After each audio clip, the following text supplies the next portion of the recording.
ఏమండి? లక్ష్మి, ఏమండి? మన గదిలోకి పదండి. ఇక నుంచి ఎవరి పిల్లలతో వాళ్ళ గదిలోనే పడుకోవాలి. ఇది ఈ రోజు నుంచి ఈ వంశానికి రాస్తున్న కొత్త శాసనం. అయ్యా, అలా అరకండి అయ్యా. మీరు లేకుండా మేము ఎప్పుడైనా విడిగా పడుకున్నాము. అంతా కలిసే కదయ్యా పంచుకున్నాం. వెళ్ళరా, వెళ్ళు. నీకు భార్య ఉంది, నీకు పడగది ఉంది. వేసుకోండి రా, మీరు వేసుకోండి, తలుపులు వేసుకోండి.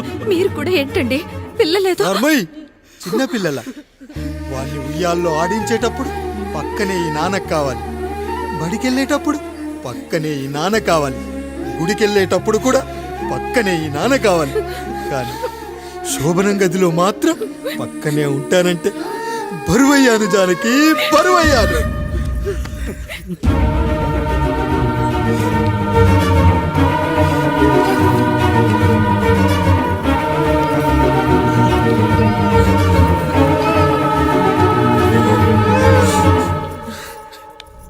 ఏంటండి, ఇంకా అదే ఆలోచిస్తున్నారా? ఎలా మర్చిపోగలను లక్ష్మి? జరిగింది ఏదో జరిగిపోయింది, మీరు బాధపడకండి. ఎంత మాట అన్నాడో చూసావా? నా భార్య ఇబ్బంది పడుతుంది, బయటికెళ్ళండి నాన్న అన్నాడు. వాణ్ణి ఎలా పెంచాను? చదువుకుంటే పై చదువులకు వాడు వేరే ఊరు వెళ్లాల్సి వస్తుందని చదివే మాన్పించేశాను.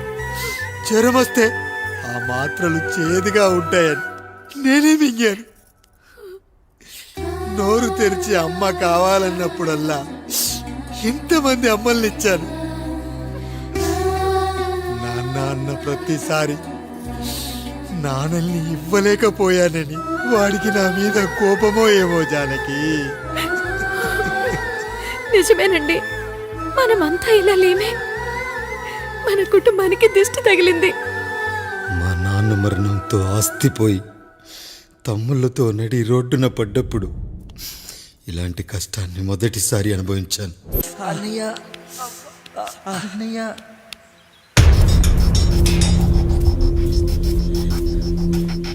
అయ్యా, ఏంట్రా? రోడ్డు మీద కాలు కాలుతున్నా సరే తమ్ముళ్ళు చెప్పులు లేకుండా నడుస్తున్నారయ్యా, చెప్పులు లేకుండా నడుస్తున్నారయ్యా.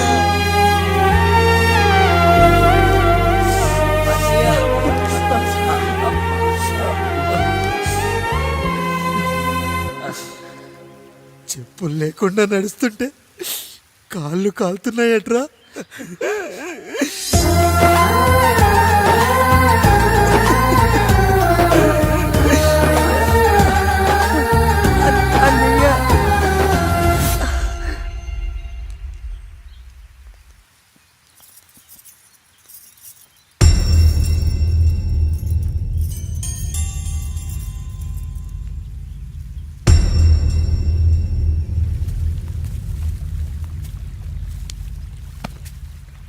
ఏరా కాముడు, అయ్యా బాధపడుతున్నావా? పెళ్ళేమైనా చేయమంటావా? వద్దులేండి అయ్యా, నాకు ఇది ఉందిగా చాలు. దీంతో నేను ఎలాగోలా సరిపెట్టుకుంటాను. దీనితో పాటు జీవితంలో నీకు ఓ తోడు కావాలి. రే గంటోడా అయ్యా, ఇక నుంచి కష్టాల్లో సుఖాల్లో వీడికి అన్నీ నువ్వేరా. మీరు శాసించాక నేను వేరే ఏదైనా ఆశించగలనా పెద్దయ్యా?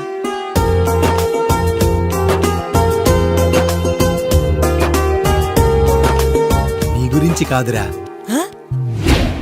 మీ అక్కది చాలా గొప్ప మంచి మనసుని విన్నాను. ఈ కాముడికి ఆ రాముడి గుళ్ళో పెళ్లి చెయ్యి. అయ్యా, దాన్ని పెళ్లి చేసుకుంటే దాని భర్త చనిపోతాడని జాతకంలో ఉందయ్యా. మీరంతా కలకాలం ఉంటారంట్రా. వీడు పోతే నేను లేనా, చూసుకోలేనా? నువ్వు పెళ్లి చెయ్యి, పెళ్లి చేయరా.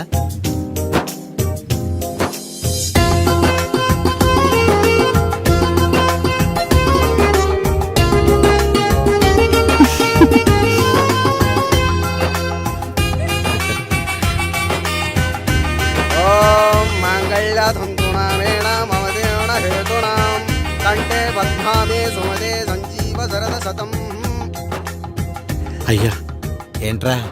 మీ చేత్తో నాకు దొంగగా జీవితాన్ని ఇచ్చారు. ఇప్పుడు ఒక భర్తగా భార్యనిచ్చారు. అదే బంగారు చేత్తో ఒక్క ముడివేసి పెట్టండి అయ్యా, మీ నీడను మేము చల్లగా ఉంటాం. రెట్టలకు పిట్టై లోలోనే దాచే అందం, మట్టలకు చెట్టై పట్టుంచే సంబంధం, చుట్టలకు పిట్టై దాచుంచే ఓ సుమగంధం, గట్టుపై తొట్టై నీరిచ్చే అనుబంధం, సిగలో చుండ్రల్లే లోతైనది బంధం, దులిపే బలమున్నా అది రాలిపోని నేటి సంబంధం. ఏంటి బుజ్జి, ఏమైంది?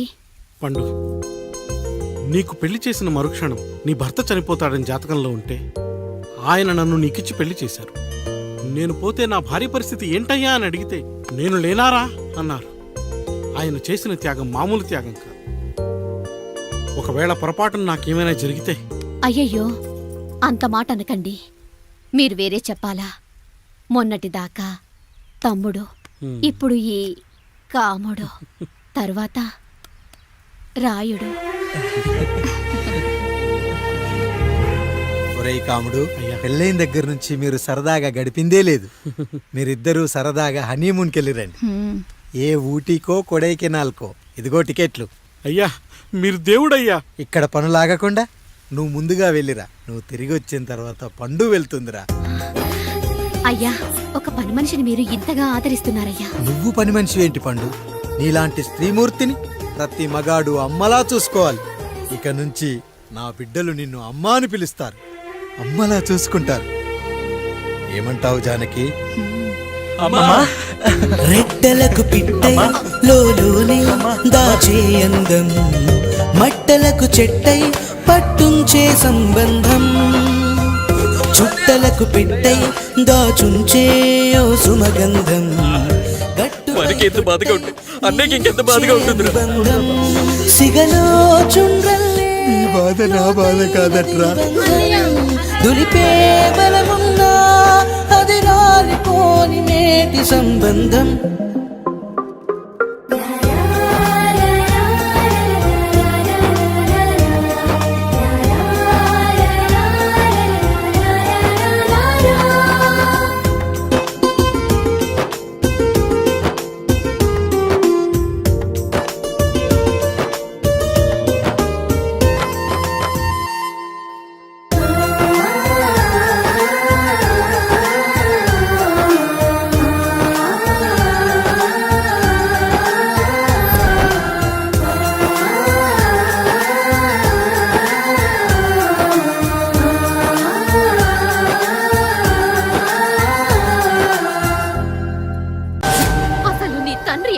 తెలుసా తెలుసా?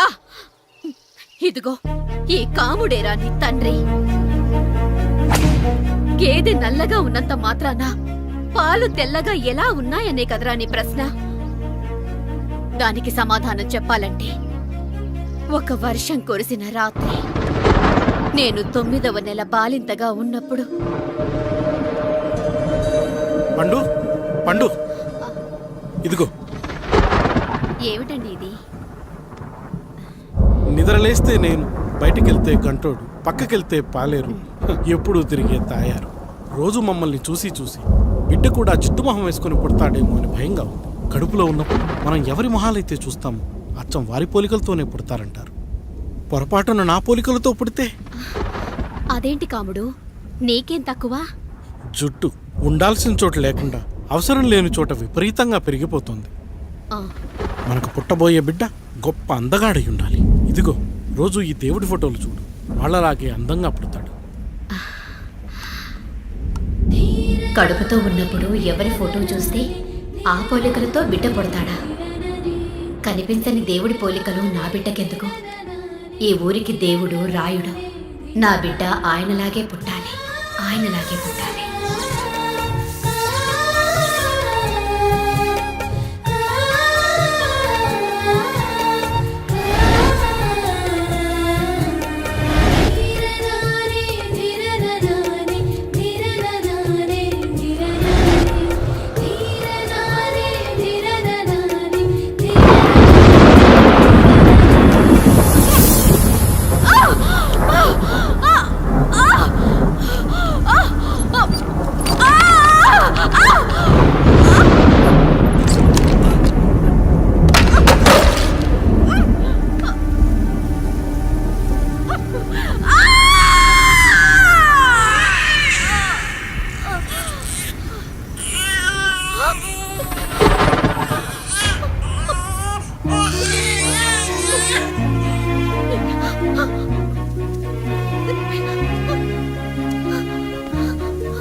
ఏంటి పండు ఇలా వచ్చావు?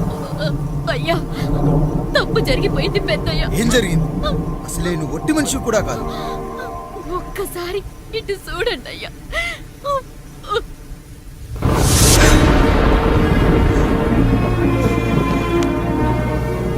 వీడేంటి అచ్చం నాలా ఉన్నాడు? అసలేంటి? ఎందుకు ఇలా జరిగింది? నువ్వు ఎప్పుడైనా చీకట్లో పంపు సైడ్ దగ్గరికి వచ్చావా? మరి అమలాపురంలో శివాలయం దగ్గర రత్నాలు నీకేమైనా అమ్మవుతుందా? లేదు. పిఠాపురంలో పద్మ, రామాపురంలో లక్ష్మి, కాకినాడలో సుజాత. అయ్యో దేవుడా, అయ్యా అసలు ఇదంతా ఎలా జరిగింది పండు? అయ్యా ఇదంతా కాముడి వల్లే అయ్యా, కాముడి వల్లే. కాముడా? కాముడు కుటుంబానికి నాకు ఏం గుర్తు రావట్లేదే. ఎన్నని గుర్తు పెట్టుకోగలను నేను మాత్రం. అయ్యా అది కాదయ్యా.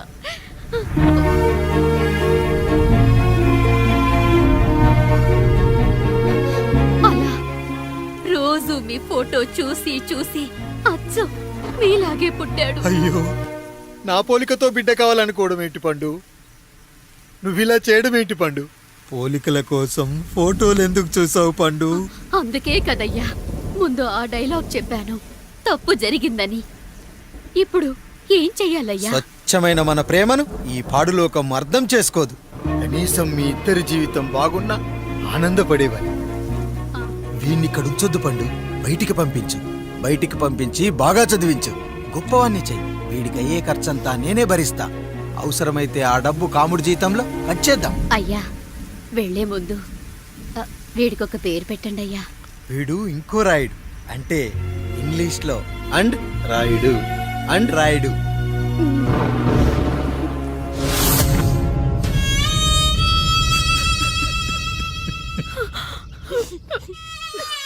ఇది రా నీ కథ, నా గతం. నిన్ను చదివించడం కోసం ఆయన మీ నాన్న జీతంలోంచి నెలకి 3,000, 4,000 కోసేసిచ్చేవారు. అప్పుడు ఆయన పడిన బాధ పగవాడు కూడా పడకూడదు. చూసావారా, దేవుడు లాంటి పెద్దయ్యని అనవసరంగా అనుమానించడం ఎంత పెద్ద తప్పు చేశావో అర్థమైందా? ఒకడు నిమ్మకాయ పెట్టి పసుపు వేసి ఉప్పు కలిపి పులిహోర చేయొచ్చు, కానీ ఆ పులిహోర ఎప్పటికీ దేవుడి ప్రసాదం. నువ్వు ఆ దేవుడి ప్రసాదం. ఇక ఆయనే మీ నాన్న. చూసావా అమ్మా, ఈ రోజు నుంచి నాకు 3 అమ్మలు, 2 నాన్నలు. నీకు మాత్రం ఒక్కడే భర్త, నాన్నకు మాత్రం ఒక్కటే భార్య. మా నాయనే.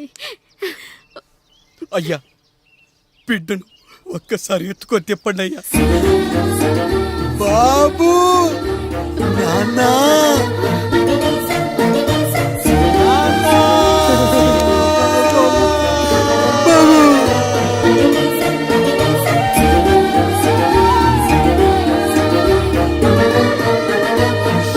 నన్ను క్షమించు నాన్న. ఇప్పటికైనా నిజం అర్థం చేసుకున్నావు. అది నాకు చాలురా, చాలు. చాలదు నాన్న, నిన్ను ఏలెత్తి చూపిన జనంతో చెయ్యెత్తి దండం పెట్టించాలి. అన్నయ్య కంటే ఆస్తి ముఖ్యమనుకున్న మన కుటుంబానికి గుణపాఠం నేర్పించాలి. ఇక నాకు వదిలే నాన్న, నేను చూసుకుంటా.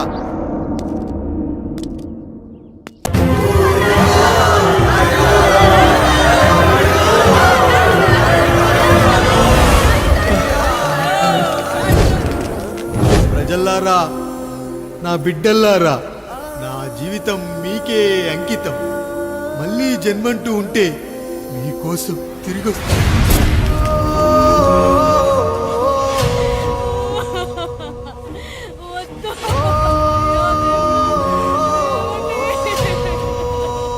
వద్దయ్యా, వద్దు, వద్దయ్యా, వద్దయ్యా.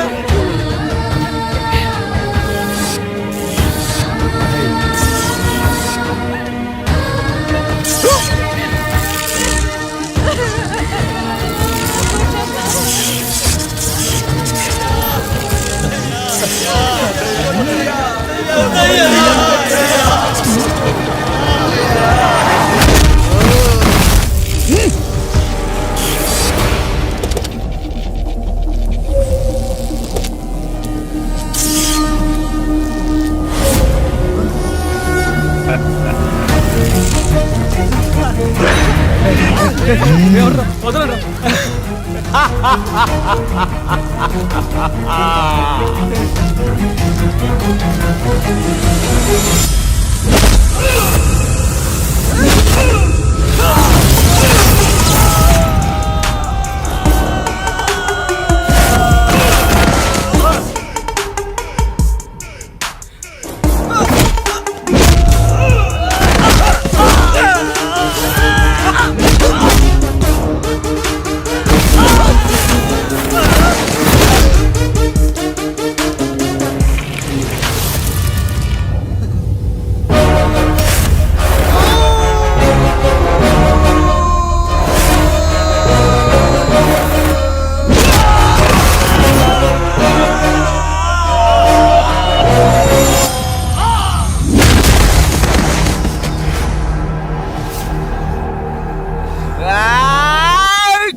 ఎవడొస్తాడు? నిన్ను కాపాడటానికి ఎవడొస్తాడు? ఏసేంట్రా?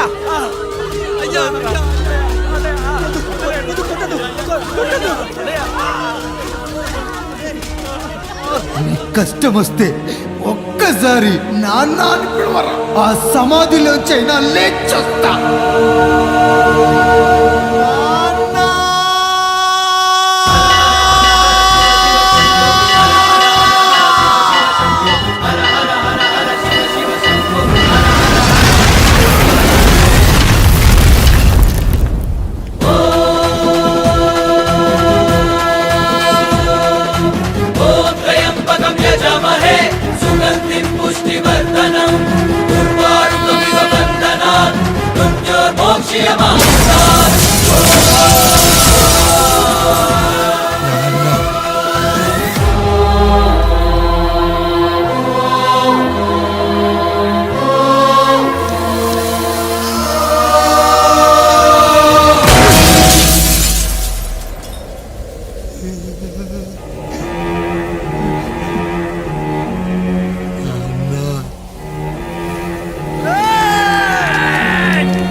హర